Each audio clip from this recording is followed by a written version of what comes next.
সবার প্রথমে একটা মাঝারি সাইজের ফুলকপি থেকে ফুলগুলোকে আমি কেটে নিয়েছি। এবার এগুলোকে গ্রেট করে নেব। তার জন্য নিয়ে নিয়েছি একটা বড় সাইজের বোল আর নিয়ে নিয়েছি ছোট একটা গ্রেটার। ফুলকপির এই ওপরের অংশটা ছোট গ্রেটার দিয়ে গ্রেট করে নেব। এইভাবে সবকটা ফুলকপির ফুলগুলো আমি গ্রেট করে নেব, তারপরে ফিরে আসছি। এই যে ফুলকপিগুলো গ্রেট করা হয়ে গেছে, এবারে আমরা চলে যাব পরের স্টেপে পুর তৈরি করতে। এবারে একটা প্যান গরম করে তার মধ্যে 1 টেবিল স্পুন রিফাইন্ড অয়েল নিয়ে নেব। এটা চাইলে আপনারা ঘিতেও পুরটা তৈরি করতে পারেন। তেল গরম হয়ে গেলে এর মধ্যে দিয়ে দেব 1/4 টিস্পুন কালো জিরে।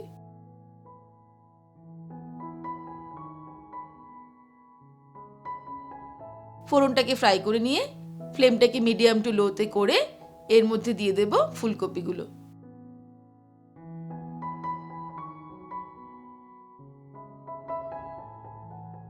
মিডিয়াম টু লো ফ্লেমেই ফুলকপিটাকে নাড়তে নাড়তে রান্না করতে শুরু করব। এই সময়ে ফুলকপির মধ্যে অ্যাড করে দেব 1/2 টিস্পুন আদা বাটা, লঙ্কার গুঁড়ো দিয়ে দিচ্ছি 1/2 টিস্পুন, ঝালটা নিজেদের স্বাদ অনুসারে অ্যাড করতে হবে। জিরের গুঁড়ো দিয়ে দিচ্ছি 1/2 টিস্পুন, স্বাদ অনুযায়ী নুন দিয়ে দেব, আমি 1/2 টিস্পুন নুন দিলাম।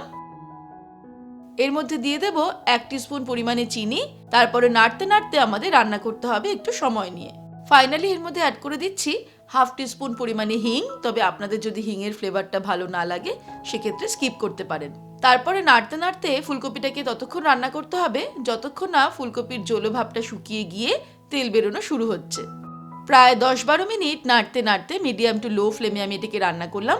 এখন দেখতেই পাচ্ছেন যে ফুলকপির পুরটা কিন্তু একদম রেডি হয়ে গেছে। এটা একদম জলভাবটা শুকিয়ে গিয়ে এক জায়গায় দলা পাকিয়ে কড়াই থেকে ছেড়ে আসছে। ঠিক এই রকম অবস্থাতে আমাদের বুঝতে হবে যে পুরটা কমপ্লিট। আমি ওভেনটাকে অফ করে দেব, তারপর পুরটা অন্য বাটিতে নিয়ে ঠান্ডা হতে দেব, তারপরে ফিরে আসছি। এবারে একটা বোলের মধ্যে নিয়ে নেব ময়দা। এখানে আমি 2 কাপ পরিমাণে ময়দা নিয়ে নিলাম, 250 গ্রাম ময়দা নিয়ে নিয়েছি। এর মধ্যে অ্যাড করে দেব 1/4 টিস্পুন নুন, দিয়ে দিচ্ছি 1 টিস্পুন চিনি, আর দিয়ে দেব 2 টেবিল স্পুন রিফাইন্ড অয়েল।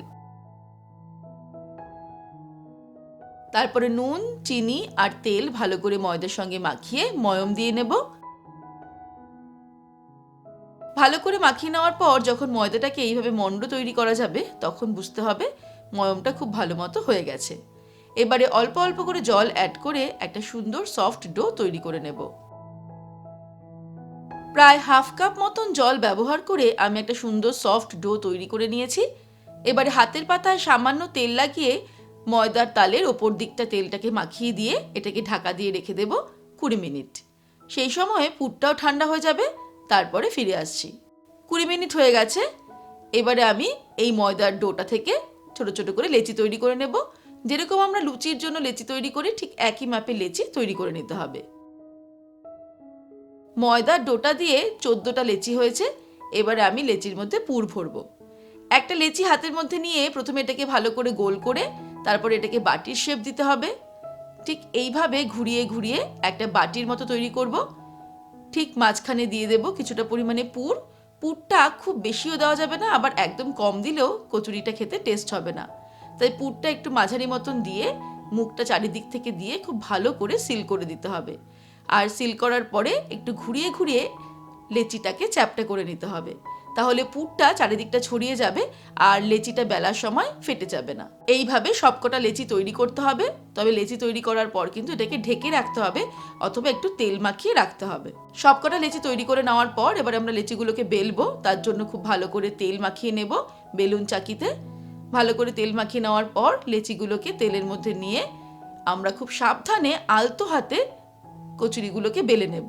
খুব বেশি চাপ দিয়ে কচুরিটা বেলতে গেলে পুরটা বেরিয়ে আসতে পারে, তাই আলতো হাতে ঘুরিয়ে ঘুরিয়ে এপিট ওপিট করে বেলে নিতে হবে কচুরিগুলো। এইভাবে কচুরিগুলো বেলতে বেলতেই ভাজা শুরু করে দিতে হবে। কচুরি ভাজার জন্য একটা কড়াইতে নিয়ে নেব বেশ খানিকটা পরিমাণে তেল। তেলটা খুব ভালো মতো গরম হয়ে গেলে ফ্লেমটাকে হাইতে রেখেই কচুরিগুলোকে ভাজতে হবে। উল্টে পাল্টে কচুরিগুলোকে ফ্রাই করতে হবে। এইভাবে ওপর দিয়ে তেল ছিটালে কচুরিটা আস্তে আস্তে ফুলতে শুরু করবে। তারপর এটাকে উল্টে দিয়ে কচুরিটা ভেজে নিয়ে তেল থেকে ছেঁকে তুলে নিতে হবে। ব্যাস তৈরি হয়ে গেল খুব সহজে দারুণ টেস্টি ফুলকপির কচুরি রেসিপি। এবারে বাড়িতে চটপট এই কচুরি বানিয়ে ফেলুন আর পরিবারের সকলের মন জয় করে নিন।